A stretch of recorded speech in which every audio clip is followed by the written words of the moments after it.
आज जो हम डिस्कशन करने वाले हैं, आज हम न्यूटन के द्वितीय गति नियम के बारे में थोड़ा बात करना चाहेंगे।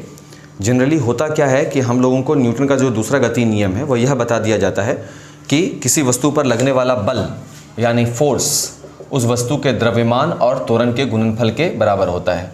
ये न्यूटन का दूसरा गति नियम नहीं होता है, ये न्यूटन के दूसरे गति नियम का एक एडवांस फॉर्म होता है। न्यूटन का जो दूसरा गति नियम है उस गति नियम के सहायता से जो फॉर्मूला हम प्राप्त करते हैं ना, उसी को F बराबर ma कहा जाता है। और जनरली एक प्रचलन चल गया है, एक व्यवस्था चल गया है हम लोगों के चारों ओर कि हम लोग F बराबर ma को न्यूटन का दूसरा गति नियम बोलते हैं, जो सरासर गलत है। और आपको पढ़ाया जा रहा है, अगर ये टॉपिक पढ़ाया जा रहा है तो कोई ना कोई आपकी फिरकी ले रहा है। चलो देखते हैं। तो न्यूटन का जो दूसरा गति नियम है वो ये कहता है कि किसी वस्तु पर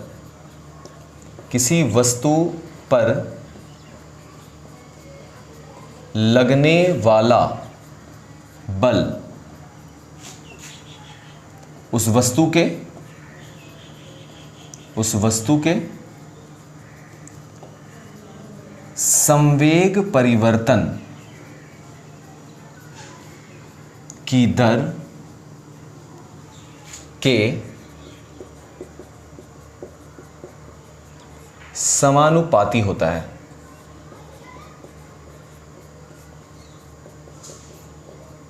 यह है नियम, ठीक है। अब न्यूटन का दूसरा गति नियम यह है और पढ़ाया क्या जाता है हम लोगों को कि किसी वस्तु पर लगने वाला बल द्रव्यमान और त्वरण के बराबर होता है, गुणनफल के बराबर होता है।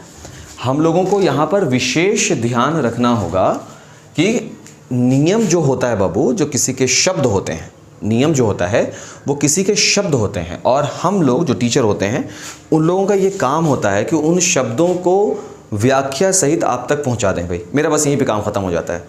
हम उसमें कोई मॉडिफाई नहीं कर सकते, हम उसमें कोई मॉडिफिकेशन नहीं ला सकते हैं। अगर हम ऐसा कर रहे हैं तो ये सही नहीं है, ये हो जाएगा नियम में धोखाधड़ी। सही है ना। किसी वस्तु पर लगने वाला बल उस वस्तु के संवेग परिवर्तन के समानुपाती होता है। और ये जो न्यूटन का द्वितीय गति नियम ही टॉपिक हम क्यों रखे हैं, क्योंकि ये 2 क्लास का टॉपिक है।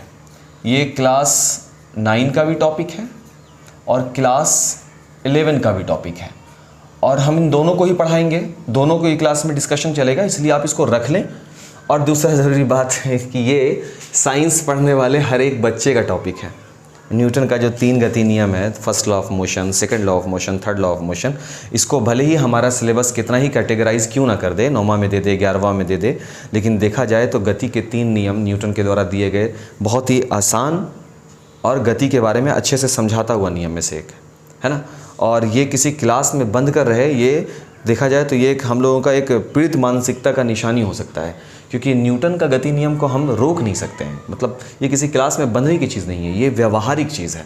जैसे सबसे पहला जो सवाल आप करेंगे हमसे वो ये कि सर आप जो ये लिख दिए कि किसी वस्तु पर लगने वाला बल उस वस्तु के संवेग परिवर्तन के समानुपाती होता है, तो सर हम संवेग परिवर्तन नहीं समझे, बात नंबर 1। सर हम संवेग परिवर्तन की दर नहीं समझे, बात नंबर 2। और इन सब से पहले सर हम संवेग नहीं समझे। 3 ही बात हो सकती है, क्योंकि बल को तो जानते ही होगे यार, F होगा तो वो जानते होगे। संवेग क्या होता है, ध्यान से सुनोगे। कोई भारी सामान तुम्हारी ओर अगर आ रहा हो, उस भारी सामान को रोकने के लिए तुम अपने तरफ से ताकत लगाओगे, बल लगाओगे, ताकि वो भारी से भारी सामान रुक सके। और अगर कोई हल्का सामान तुम्हारी ओर आ रहा हो तो उसको रोकने के लिए तुमको कम बल लगाना होगा। तो जब तुम बल लगाने, मेरी बात को ध्यान से सुनोगे, जब तुम बल लगाने की सोचे भारी सामान को रोकने के लिए और हल्के वाले को, तो जब तुम भारी वाले को रोकना चाहे तो तुम दिमाग में प्रिपेयर थे कि क्योंकि सामान भारी आ रहा है, बड़ा सा पत्थर है, उसको रोकने के लिए तुमको ताकत ज़्यादा लगाना पड़ेगा। यानी तुम्हारे तरफ से लगने वाला ताकत इस बात पर निर्भर कर रहा था कि सामान भारी है। इसका मतलब है कि ये बात किस पर निर्भर कर रही थी, सामान के भारी होने की बात किस पर डिपेंड कर रही थी, मास पर। और मास किसको बोलते हैं, द्रव्यमान। तो पहला बात तो तुम ये ध्यान रखोगे कि सामने वाला चीज़ जो है वो द्रव्यमान में बड़ा है या नहीं है। दूसरा चीज़ क्या ध्यान रखोगे कि कौन सा चीज़ ज़्यादा तेज़ी से आ रहा है। अगर भारी द्रव्यमान का चीज़ साथ में तेज़ी भी आ रहा है, वेग भी उसका ज़्यादा है, तब आपको उसको रोकने में बल भी ज़्यादा लगाना पड़ेगा। इसका मतलब ये हुआ बाबू कि बात वेलोसिटी की भी रहेगी। सही है। तो जो मेरा बल होगा बाबू, जो आप बल लगा रहे होगे, वो मास पर भी डिपेंड कर रहा होगा, वेलोसिटी पे भी, उसके अगेंस्ट जब आप लगा रहे होगे। इसी मास और वेलोसिटी के गुणनफल को संवेग कहा जाता है। संवेग जो होता है इसी द्रव्यमान और वेग का क्या हो जाता है, गुणनफल हो जाता है। आप देखिए P = m/v। तो सर आप पहला वाला कॉन्सेप्ट तो क्लियर कर दिए, है ना। अब इसको थोड़ा सा और क्लियर करें। कोई भी वस्तु जिसका संवेग ज़्यादा होगा उसको रोकने के लिए आपको ताकत भी ज़्यादा लगाना पड़ेगा। संवेग का मतलब हो गया वस्तु का भार यानी द्रव्यमान, और कितनी तेज़ी से वस्तु आपकी ओर आ रही है यानी वस्तु का वेग, दोनों। कोई वस्तु जो धीमे तरीके से आ रही है इसका मतलब उसका संवेग कम होगा, और अगर वस्तु का संवेग कम है तो उस वस्तु को रोकने के लिए हमको ताकत भी कम ही लगानी पड़ेगी। सही है ना, ठीक है। दूसरा जो चीज़ है वो है संवेग परिवर्तन, कि संवेग में क्या परिवर्तन होगा ये बताइए। तो सुन लीजिए, अगर वस्तु तेज़ी से आपकी ओर आ रही है तो वस्तु का द्रव्यमान m रहा होगा, और शुरुआत में वस्तु का वेग जो है वो u1 रहा होगा या u रहा होगा। u बोलते हैं आरंभिक वेग को। कुछ समय के बाद जब वस्तु को आप बल लगा कर रोके होंगे तो द्रव्यमान तो वस्तु में निश्चित रहा होगा, लेकिन उसका अंतिम वेग हो गया होगा v। भाई वेग में तो परिवर्तन आया ही होगा, तो पहले शुरुआत में उसका वेग u रहा होगा, बाद में उसका वेग क्या हो गया होगा, v। तो मान लेते हैं कि शुरुआत में वस्तु का संवेग p1 रहा और बाद में वस्तु का संवेग p2 हो गया। तो अगर हम बोले कि p2 - p1 को क्या बोलेंगे, तो इसी को आप बोलेंगे संवेग परिवर्तन। वाह, तो आसान हो गया ना, कितना भारी लगा। अगर शुरुआत में वस्तु का द्रव्यमान m है और वेग u है, बाद में वस्तु का द्रव्यमान m है और वेग v है, तो हम ये बात कह सकते हैं ना कि P2 बाद वाले से पहले वाले में घटाएंगे तो पता चल जाएगा ना संवेग में क्या परिवर्तन आया है। क्लियर है ना बात। m क्यों नहीं बदला, अगर ये सवाल आ रहा है बाबू, तो इसी वक्त बाबू शपथ लो कि विज्ञान पढ़ना छोड़ दो। अगर m क्यों नहीं बदला, अगर ये सवाल आपके जहन में आ रहा है तो। हाँ, मेरा बात थोड़ा सा तीखा लग सकता है, लेकिन यही फैक्ट है। इसी वक्त आपको क्विट कर देना चाहिए, क्योंकि आप जो पढ़ाई कर रहे हैं वो सही नहीं है। m द्रव्यमान है और द्रव्यमान संरक्षित रहता है, द्रव्यमान हमेशा स्टोर्ड रहेगा, द्रव्यमान नहीं बदलता है कभी भी नहीं।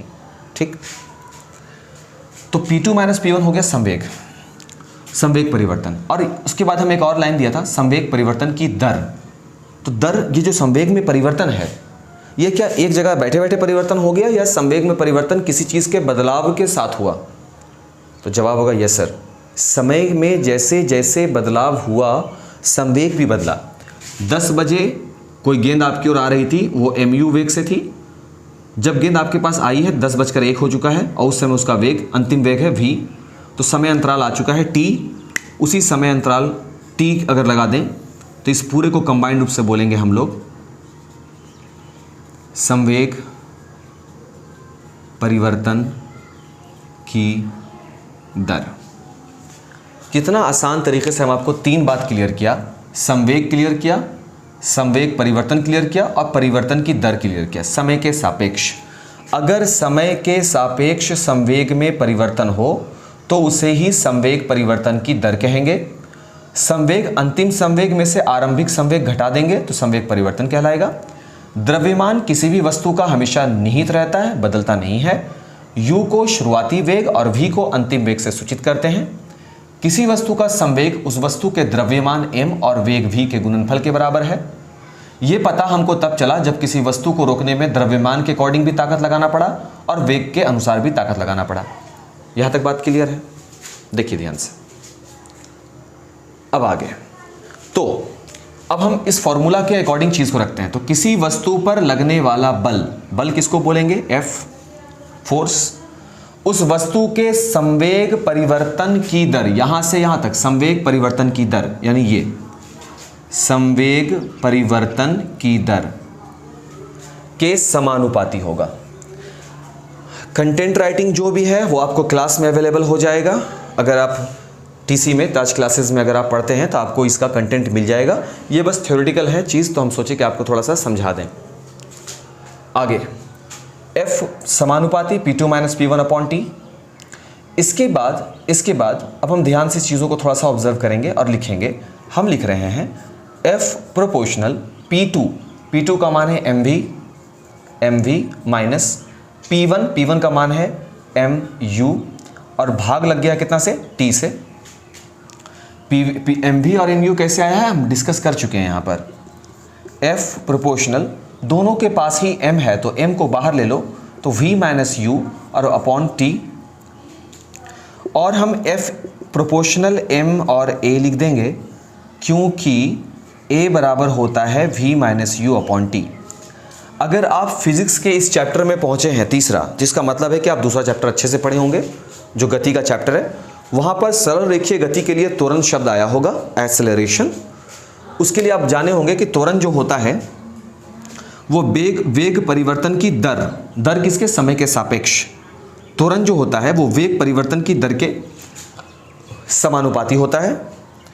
अंतिम वेग में से आरंभिक वेग घटाएंगे तो वेग परिवर्तन होगा, अंतिम संवेग में से आरंभिक संवेग घटाते हैं तो केवल संवेग परिवर्तन होता है, अंतिम वेग में से आरंभिक वेग घटाएंगे केवल वेग परिवर्तन होगा।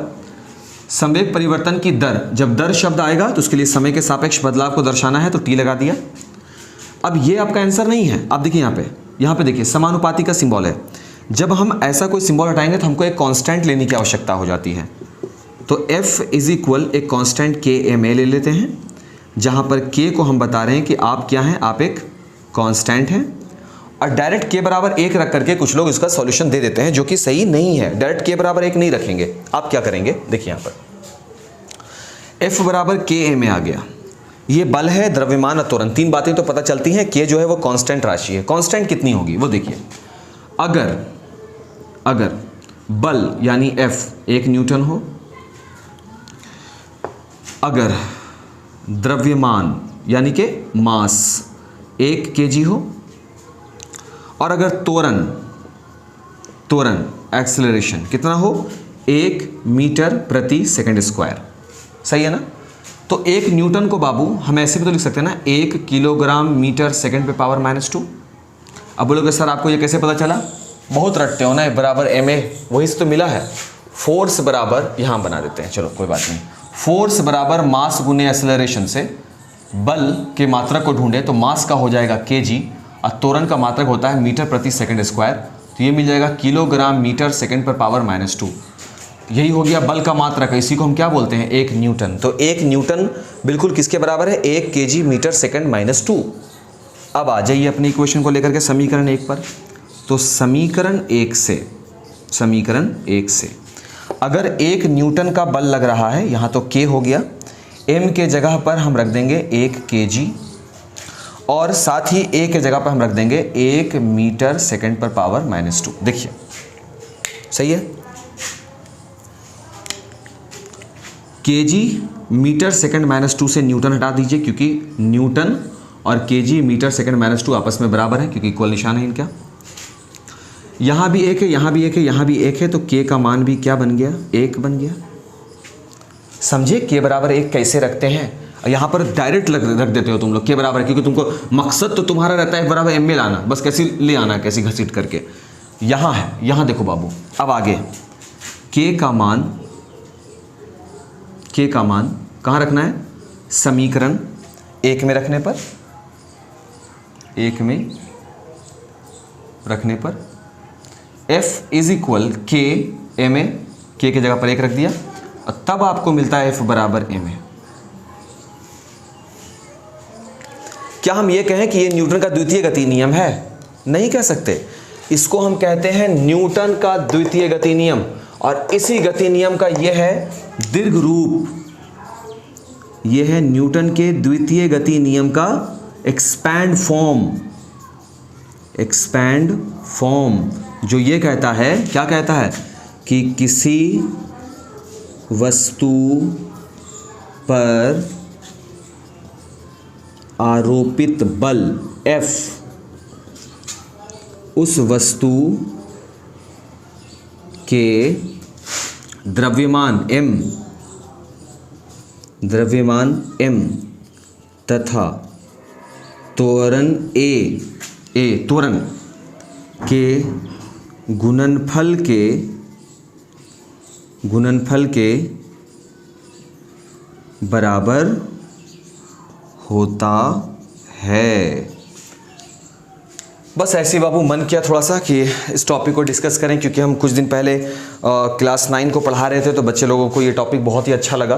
तो हमको लगा कि ये वीडियो होना चाहिए ताकि ये सब तक अवेलेबल हो सके।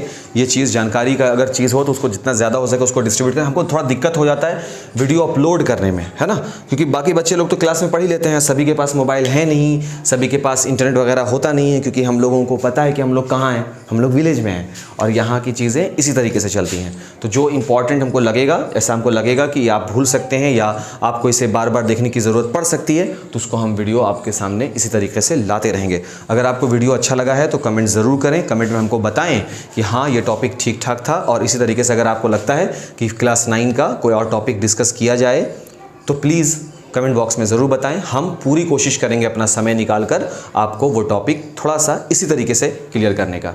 तब तक के लिए थैंक यू।